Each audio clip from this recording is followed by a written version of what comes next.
Hello guys. तो कल हम लोग जहाँ पे छोड़े थे वहीं से आज जो है शुरू करेंगे। बात हमारी चल रही थी इलेक्ट्रिक फील्ड की। तो वैद्युत क्षेत्र में कल एक दो क्वेश्चन करवा दिए थे और एक दो डेरिवेशन और रह गए हैं अभी। हालांकि अभी कई डेरिवेशन रह गए हैं, उन्हें धीरे धीरे बताता रहूँगा। एक दो क्वेश्चन आज अच्छे से करवा देता हूँ। तो एक छोटे से क्वेश्चन से शुरू करता हूँ। मैं एक बार फिर से रिकॉल कराता हूँ, आपको याद दिलाता हूँ कि अगर कोई चार्ज यहाँ पे Q रखा है, अगर कोई चार्ज प्लस Q यहाँ पर रखा है, तो इसकी वजह से R डिस्टेंस दूर, R मीटर या सेंटीमीटर की दूरी पर, R मीटर या सेंटीमीटर की दूरी पर किसी पॉइंट P पर जो इलेक्ट्रिक फील्ड आपका पैदा होगा, जो आपका इलेक्ट्रिक फील्ड जनरेट होने वाला है, वो कितना होगा। जो आपका इलेक्ट्रिक फील्ड यहाँ पे जनरेट होने वाला है वो कितना होगा। तो इलेक्ट्रिक फील्ड जनरेट होता है जो, वो हमारे पास फार्मूला है, वो होता है E बराबर K Q अपान R स्क्वायर। इसका मतलब कूलॉम्स कांस्टेंट, जिस चार्ज की वजह से इलेक्ट्रिक फील्ड पैदा हो रही है, जितनी दूरी पर पैदा हो रही है, वो दूरी का स्क्वायर। ठीक। तो आज मैं ये तो एक पॉइंट चार्ज की वजह से बात हो गई। अगर मैं कहूँ कि अपने पास एक पॉइंट चार्ज नहीं है, अपने पास एक पॉइंट चार्ज नहीं है, अपने पास 2-3 पॉइंट चार्ज हैं। वह 1 2 3। अपने पास क्या है, एक स्क्वायर है। स्क्वायर मतलब समझ रहे हैं ना, ये वर्ग है। ठीक, ये वर्ग है और सारी भुजाएं ए सेंटीमीटर या ए मीटर लंबी है। ए मीटर मान लो, तो मीटर में यूज करते हैं हम लोग। तो क्वेश्चन कह रहा है, और सभी चार्ज जो हैं ये पॉजिटिव हैं।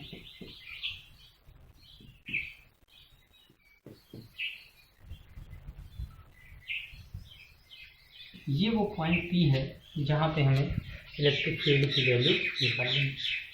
ये वो पॉइंट P है जहाँ हमें इलेक्ट्रिक फील्ड की वैल्यू निकालनी है। तो क्या करना है, बहुत आसान है, एकदम ज़्यादा दिमाग लगाने की ज़रूरत नहीं है। चुपचाप से एकदम वही चीज़ लगाओगे जो बेसिक हमें पता है, सिर्फ वही चीज़ लगाएंगे। हमें पता है कि जितने चार्ज होंगे उतनी इलेक्ट्रिक फील्ड आएगी, जितने चार्ज होंगे उतनी इलेक्ट्रिक फील्ड, क्योंकि एक चार्ज की वजह से एक इलेक्ट्रिक फील्ड पैदा हो रहा था। तो इस वाले चार्ज की वजह से इसे मैं Q1 समझ लेता हूँ। तो Q1 की वजह से E1 जो इलेक्ट्रिक फील्ड आएगा, इसकी वजह से इन सबसे कोई मतलब नहीं है, कोई भी मतलब इन सबसे नहीं है। सिर्फ मतलब इससे है कि इस चार्ज का मान कि Q अपान R स्क्वायर, और R कौन है यहाँ पर, स्क्वायर। इस वाले चार्ज की वजह से इतनी इलेक्ट्रिक फील्ड आ गई, और इस इलेक्ट्रिक फील्ड की दिशा किधर होगी, इधर होगी। ठीक, ये क्यों, ये दिशा का क्या मतलब है, ये वेक्टर क्वांटिटी है, और वेक्टर क्वांटिटी हमेशा उसमें दिशा होती है। सदिश राशि है तो सदिश राशि में एक दिशा होगी। अब मैं इसके लिए चलता हूँ Q2 के लिए बात कर लो। Q2 माने E2 पकड़ लो। इसकी वजह से जो इलेक्ट्रिक फील्ड पैदा होगी वो E2 होगी। तो इसका मुंह मतलब इसका जो एरिया होगा, इसका जो डायरेक्शन होगा वो कहीं इधर होगा। ठीक, E2 की जो वैल्यू आएगी वो कितनी आएगी, कि Q अपान R स्क्वायर। ठीक, दो तो निकल गए। अब इसकी वजह से निकालना बाकी रह गया। तो इसकी वजह से निकालने में ही समस्या है। क्यों समस्या है, क्योंकि हमें यहाँ से लेके यहाँ तक की दूरी नहीं मालूम है। तो सबसे पहला काम क्या करेंगे, ये दूरी निकालेंगे R। मान लो ये दूरी R है। अब R कितना आएगा, R मत मानो नहीं तो कंफ्यूजन होगा। कोई ज़रूरत ही नहीं है कोई चीज़ मानने की। ये दूरी कितनी है यही पता कर लो। तो कहीं ना कहीं ये वर्ग है, तो यहाँ 90 अंश का कोण बना रहा होगा। तो ये बनेगा आधार और ये बनेगा लंब। तो ये बनेगा कर्ण, और कर्ण का स्क्वायर बराबर लंब का स्क्वायर धन आधार का स्क्वायर होता है। पाइथागोरस प्रमेय जानते हो। तो ये इस भुजा की लंबाई कैसे निकालेंगे, इस भुजा की लंबाई निकालने के लिए हमें सबसे पहले इस भुजा की लंबाई कोई मान लो ये ए बी सी डी ऐसे लिखा है। तो AC भुजा की जो लंबाई होगी AC का स्क्वायर बराबर AD का स्क्वायर, ये फार्मूला है, और इसका स्क्वायर मतलब CD का स्क्वायर, CD का स्क्वायर।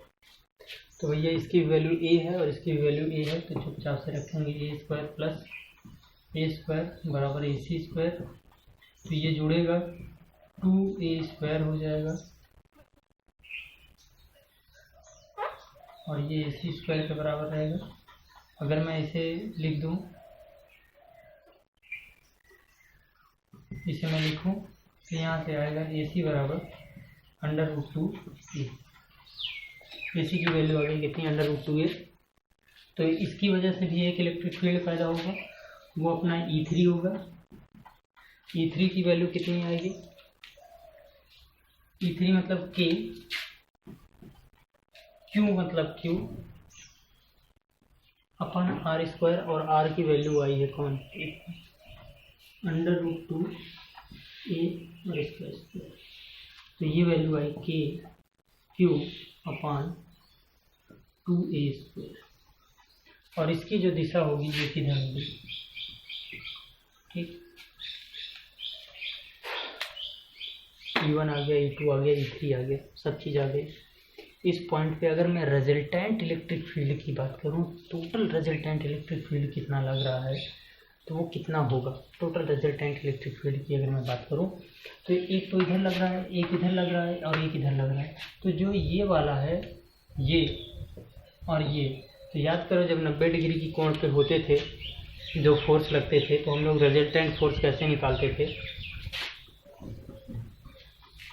रिजल्टेंट फोर्स ऐसे निकालते थे, F रिजल्टेंट बराबर √F1 स्क्वायर मतलब E1 square plus E2 square plus 2 E1 E2 cos 90, क्योंकि यहाँ पे 90 अंश का कोण बन रहा है, ये दोनों एक दूसरे के लंबवत जा रहे हैं, तो 90 अंश का कोण। तो ये तो 0 हो जाएगा, तो बनेगा क्या, √E1 square plus E2 square. ये तो बन गया आपका रिजल्टेंट इन दोनों का, और ये उस दिशा में रिजल्टेंट जाएगा जिस दिशा में ये वाला E1 मतलब ये E3 वाला है, ये E3 वाला पार्ट है, ठीक। तो ये E3 जिस दिशा में है, ये मिला के इधर जाएंगे। तो अगर मैं कहूँ टोटल जो आपका इलेक्ट्रिक फील्ड बन के आएगा, वो इलेक्ट्रिक फील्ड बनेगा √E1 square plus √E2 square plus E3, इतना बनेगा। और सबकी वैल्यू यहाँ पे पुट कर दो, E1 स्क्वायर माने उतना स्क्वायर प्लस उतना स्क्वायर, फिर फाइनली जाके वो वही बनेगा। एक बार देख लेते हैं, 2 मतलब √2 और वही उतनी वैल्यू आएगी KQ अपान A स्क्वायर, और फिर ये E3 क्या आया है, ये आया है KQ अपान 2A स्क्वायर। तो क्या करेंगे, इसे चाहो तो सॉल्व कर लो और चाहे तो ऐसे ही रहने दो, चाहे ये आंसर बना लो, चाहे फिर ये काम कर लो कि इसमें से KQ upon A square common ले लो, KQ upon A square common ले लेंगे, तो बचेगा यहाँ पे √2 और यहाँ पे बचेगा 1/2, ठीक। ये आपका बन जाएगा क्या आंसर, ठीक। एक बार अच्छे से देख लेना, एक बार अच्छे से समझ लेना, फिर उसके बाद बताना।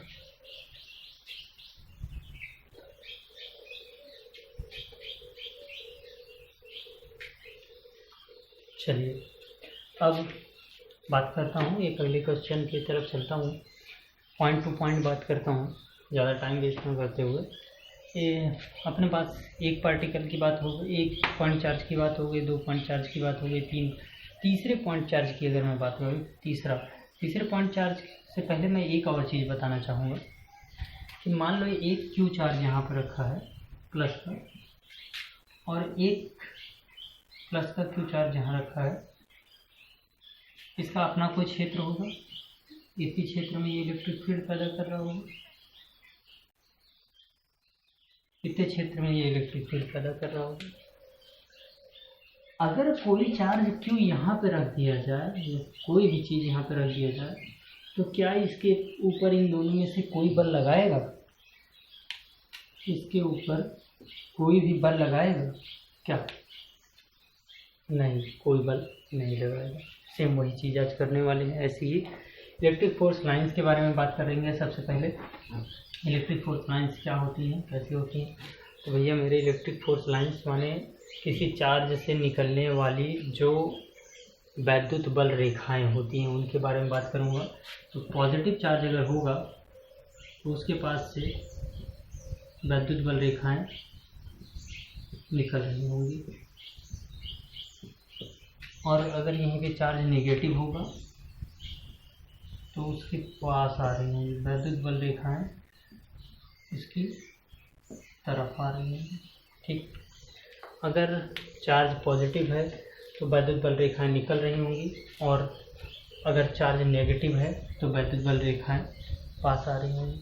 इन वैद्युत बल रेखाओं के बारे में आगे चल के हम लोग इनके गुण पढ़ेंगे। वैद्युत बल रेखाओं के गुण बताइए, तो उसमें बड़े अच्छी अच्छी चीज़ें होती हैं। वैद्युत बल रेखाएं क्या होती हैं, कैसे होती हैं? वैद्युत बल रेखाओं के एक पहला गुण ये होता है कि दे कैन ट्रेवल, वो जो है ट्रेवल कर सकती हैं, मतलब वो चल सकती हैं with as the light of speed of light, मतलब वो इतनी तेज़ चल सकती हैं जितनी तेज़ की आपका स्पीड ऑफ लाइट होता है। ये एक दूसरे को कभी कट नहीं करेंगे। They can't cut to each other, ये एक दूसरे को कट नहीं करेंगी, ये रिपल हो जाएंगी। जहाँ से उनका क्षेत्र खत्म होगा वहाँ से वो रिपल हो जाएंगी, वो काटेंगी नहीं। इस तरह के ढेर सारे इनके गुण होते हैं। ये सब आने वाले समय में हम लोग पढ़ेंगे। तो एक क्वेश्चन के माध्यम से समझने की कोशिश थोड़ा सा किया जाए, तो देखते हैं कैसे होगा। अगर जैसे अपने पास क्या है, एक स्क्वायर है, एक स्क्वायर है, और सब पे एक चार्ज क्यों रखा है?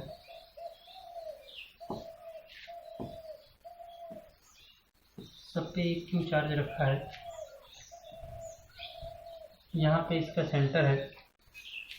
क्वेश्चन कह रहा है कि इस पॉइंट पे, इस सेंटर पे सी पर इलेक्ट्रिक फील्ड की वैल्यू बता दो।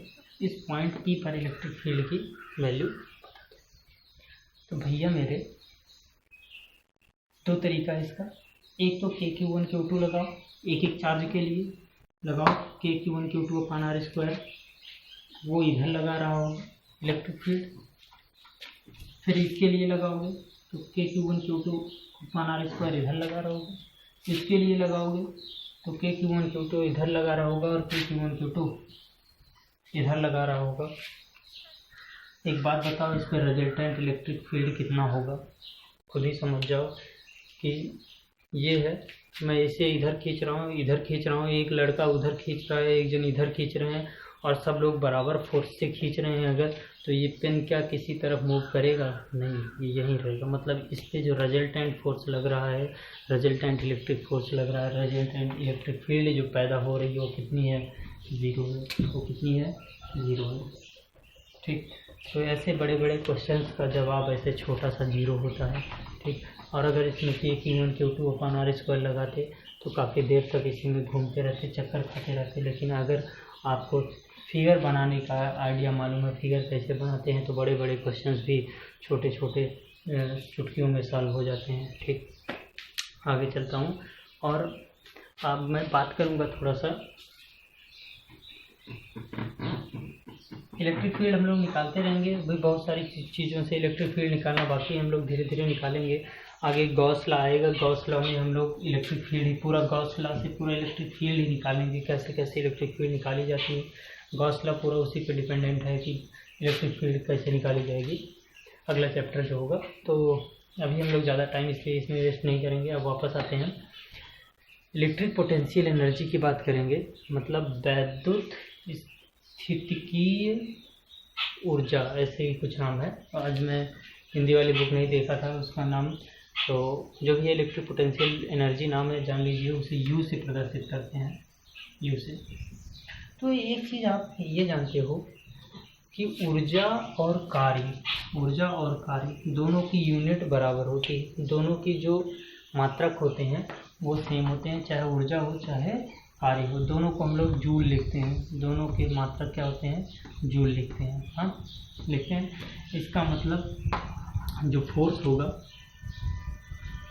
होगा उसमें अगर दूरी का गुणा कर दिया जाए तो वो बन जाएगा वर्क। फोर्स में जैसे वर्क बराबर क्या होता है, F इंटू डी, यही होता है।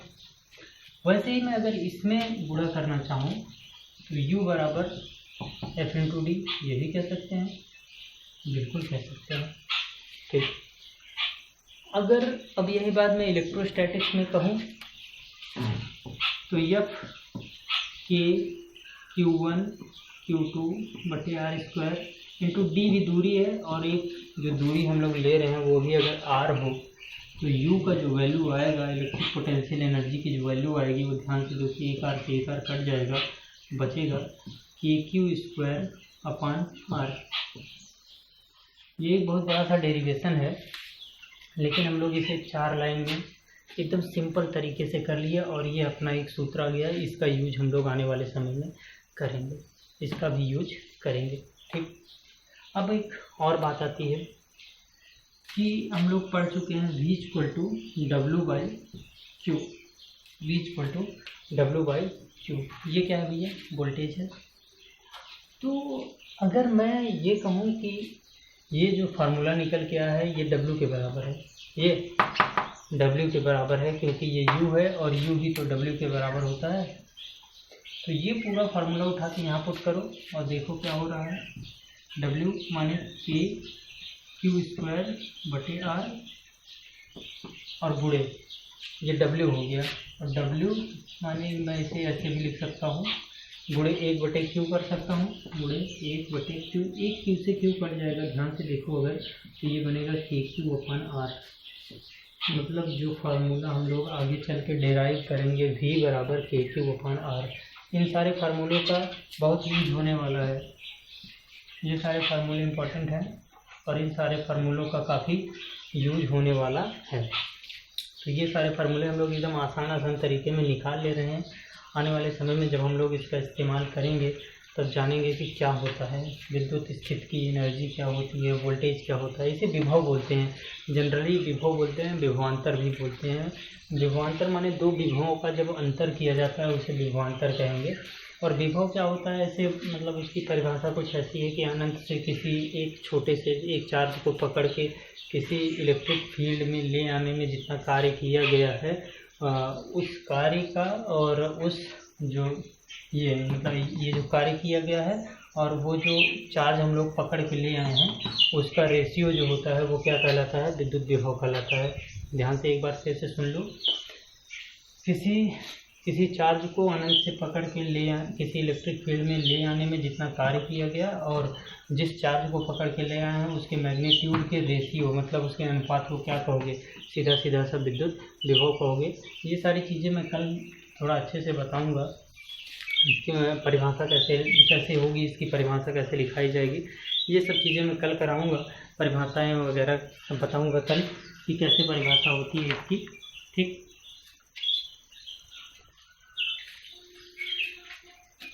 गाइस आज मैं ज़्यादा जो है पढ़ाने का मन नहीं कर रहा है, थोड़ा थका हुआ हूँ, तबीयत सही नहीं है, तो आज ज़्यादा मैं समय नहीं दे पा रहा हूँ आप लोग को। लेकिन फिर भी इतना कहना चाहूँगा कि क्लासेस रेगुलर बेसिस पे चलेंगी, डेली चलेंगी, और तबीयत ख़राब हो या ना ख़राब हो ज़रूर आके जो है आप लोग को बताऊँगा, पढ़ाऊँगा।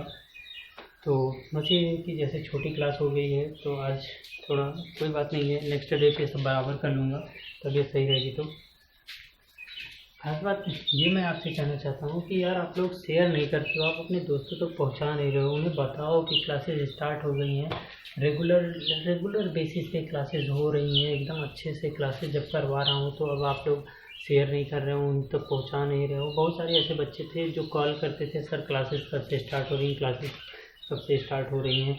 तो बेटा आप क्लासेस स्टार्ट हो रही हैं तो आप लोग देख नहीं रहे हो, तो फिर ऐसे में क्या होता है कि ये मैं सच्चाई बता रहा हूँ, फिर मन ये करता है कि जब कोई देखता नहीं है, जब कोई पढ़ नहीं रहा है तो पढ़ाने का मन नहीं करता है। मेन चीज़ ये है। तो वही मैं यही कहूँगा कि यार पढ़ो लिखो, तभी थोड़ा हमारा भी मन करेगा पढ़ाने का। नहीं तो जब देखेंगे कोई पढ़ ही नहीं रहा है तो ये तो आपकी जिम्मेदारी है कि आप पढ़ रहे हो कि नहीं पढ़ रहे हो। तो मैं यही कहूँगा कि भैया आराम से पढ़ो लिखो यार, क्या मतलब है फर्जी में घूमने का और आवारागर्दी करने का। बेहतर यही है कि आराम से पढ़ाई लिखाई करो, ठीक।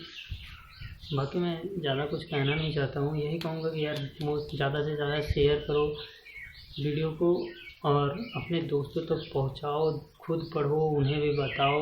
बाकी जो समस्याएं फंसती हैं, जो भी समस्या हो आपको, जैसे आपका कोई क्वेश्चन फंस गया, आप बुक ले लीजिए। आपका क्वेश्चन फंस गया है, अगर आपके पास बुक नहीं है और आपको क्वेश्चन की ज़रूरत है तो आप मुझे व्हाट्सएप कर सकते हैं इस नंबर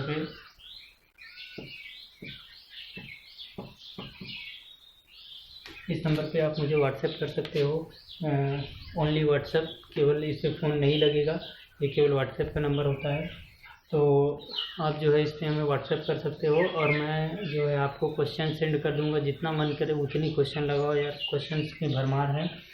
और बस यही करो कि क्वेश्चन सॉल्व करो, जो नहीं आ रहा उसे पूछो, उसे शेयर करो, अपने दोस्तों को बताओ कि भैया क्लासेस स्टार्ट हो गई हैं, वहाँ चलो पढ़ो। जब आप शेयर करोगे, आप लाइक करोगे, आप बताओगे, जैसे उसमें लाइक आएगा, जब वीडियो में इतना लाइक, तो मुझे पता चलता रहता है कि कौन कौन देख रहा है। अभी जैसे सब्सक्राइबर कितने बढ़े, कितने घटे, ये सारी चीज़ें मैं रोज़ चेक करता रहता हूँ कि कौन है जो पढ़ रहा है, कौन है जो नहीं पढ़ रहा है। कुछ ऐसी चीज़ें होती हैं जो नहीं पता चल पाती हैं, पर्टिकुलर नेम नहीं पता चल पाता है कि कौन है कौन नहीं है। तो जैसे आप अगर पढ़ रहे हो तो आप अपना नाम नीचे कमेंट बॉक्स में लिख के मेंशन कर दिया करो कि भैया तुम जिंदा हो, तुम पढ़ रहे हो, मैं समझ जाऊँगा कि तुम जिंदा हो। ये तो आधे से ज़्यादा जनता तो आजकल देख रहा हूँ कि मुर्दों की तरह सो रही है। तो मैं नहीं चाहता हूँ कि आप लोग भी वैसे ही सोते रहो। बेहतर यही है कि पढ़ाई वढ़ाई करो।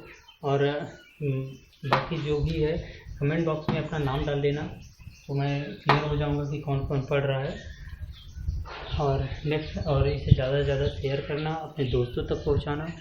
और मैं वीडियोज़ लेके आऊँगा जल्दी, जैसे ही थोड़ा सा हमारा हेल्थ सही होता है वैसे ही वीडियोज़ आना स्टार्ट हो जाएंगी। आज तो बस ऐसे ही नॉर्मल सी बात थी, इसलिए ज़्यादा नहीं वो कर पा रहे हैं। ठीक है, चलिए।